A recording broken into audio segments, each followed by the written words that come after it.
The storm had swallowed the town whole. Wind clawed at rooftops, and rain slammed against windows like 1,000 impatient fists. In the middle of it all, Ethan drove through the dark, wipers thrashing, headlights slicing through sheets of rain. He shouldn't have been out there, not after 10 hours on the road, not with the bridge half flooded. But he couldn't ignore the letter that had arrived 2 days ago. If you ever meant what you said that night, please come back. It wasn't signed, but he knew the handwriting.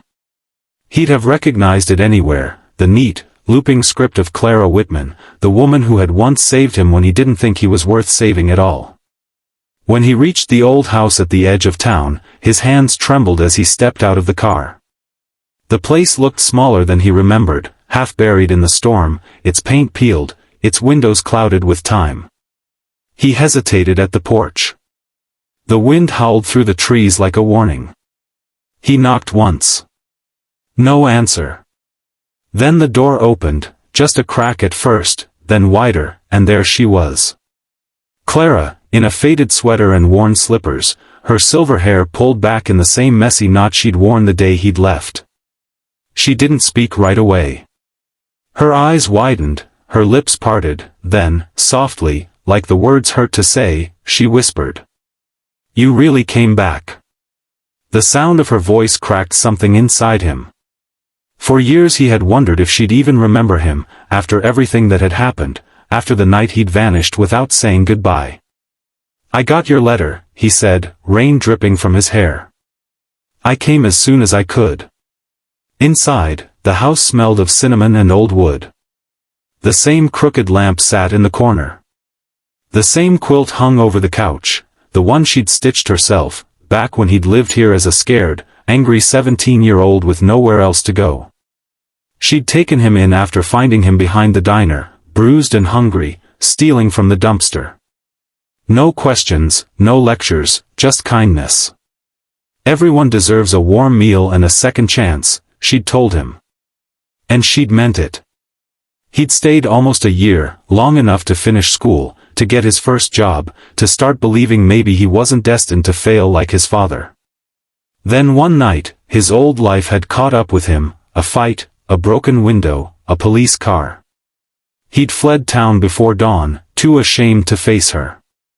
Now, standing in her living room again, he noticed the oxygen tank by her chair, the stack of hospital bills on the table, the trembling in her hands. "Why didn't you tell me you were sick?" he asked quietly. Clara smiled faintly. "Because I didn't want pity. And because I didn't think you'd still care." He opened his mouth, but words failed him. Thunder rolled outside. Somewhere down the hall, a floorboard creaked. Ethan froze. "Someone else here?" he asked. Clara hesitated. "My grandson. Liam. He's 12. His mother, my daughter, she's not around much these days." Her voice broke slightly on the last part. "I didn't want to trouble you," she continued. "But when the storm came and the power went out, I couldn't get to town. And Liam, he's scared of the dark. That's why I wrote." So that was it. The letter hadn't been about regret. It had been a call for help, a simple, human plea. And he had answered it. A small head peeked around the corner, a boy with messy brown hair and wide, wary eyes. Ethan crouched down. "Hey, buddy. I'm Ethan." The boy studied him. "Are you Grandma's friend?" "I hope so," Ethan said, smiling. Liam came closer, holding a flashlight like a sword. "Grandma said you used to fix things. Can you fix the heater? It's cold." Ethan glanced at the old furnace. "I can try." For the next hour, Ethan worked in the dim light while Clara and Liam sat near the fireplace. The heater groaned back to life with a sputter, and warm air began to fill the room. Liam cheered, clapping his hands. Ethan laughed, really laughed, for the first time in years. But when he turned, he saw Clara watching him with tears in her eyes. "I never stopped hoping you'd come back," she said softly. Not because I needed help, but because I wanted to know you were okay. Ethan swallowed hard. I wasn't. For a long time. But you were the only person who ever believed I could be. She reached for his hand. And look at you now. You came back when someone needed you. That's what matters. The power flickered on just then, lights buzzing to life. Liam whooped in delight. Clara chuckled weakly. But Ethan noticed her breathing had grown shallow. He helped her to the couch, fetched her inhaler, and sat beside her as she rested her head back. Liam nestled close on her other side. Outside, the storm finally began to fade. The world fell into a deep, gentle quiet, the kind that feels like forgiveness. Ethan, Clara murmured, promise me something. Anything. Don't disappear again. Not from him. She nodded toward Liam. He needs someone steady. Someone who knows what it means to stay. He blinked away tears. I promise. Her hand went limp in his for a moment, and his heart leapt, but then she stirred, breathing slowly, peacefully. She was just sleeping. By dawn, the storm had passed. The sky was a pale, forgiving blue. Ethan brewed coffee, made pancakes from the mix he found in the pantry, and tried not to think about how right it felt, this quiet domestic rhythm. When Clara woke, she looked stronger somehow, her eyes clear.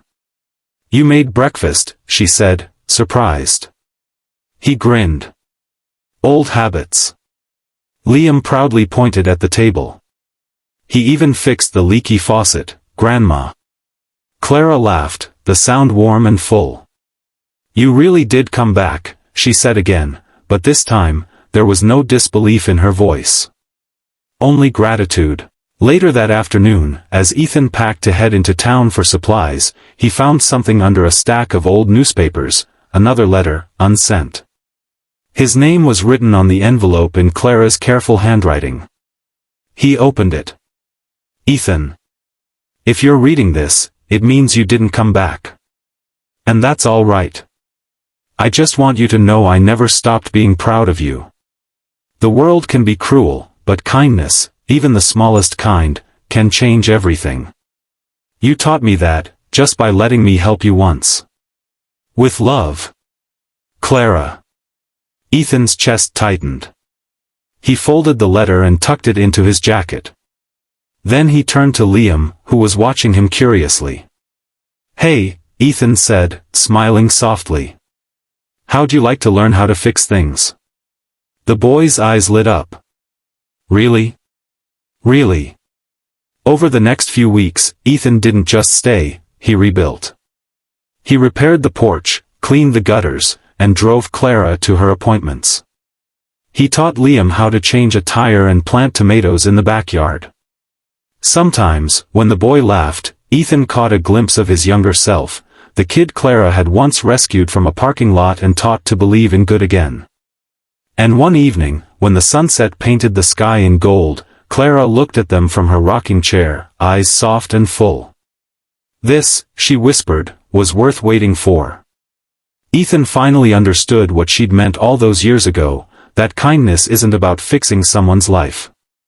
It's about showing up when it matters. About opening the door in silence and saying, you really came back. Because sometimes, coming back, not to a place, but to the person you were meant to be, is the greatest act of love there is. Months later, after Clara passed peacefully one spring morning, Ethan stayed. He and Liam rebuilt the old house together, painting it bright yellow. They planted wildflowers along the fence line. And every year on the anniversary of that storm, they sat on the porch with mugs of cocoa, watching the rain, waiting for the lights to flicker, and when they did, Liam would smile and say, "She's saying thank you."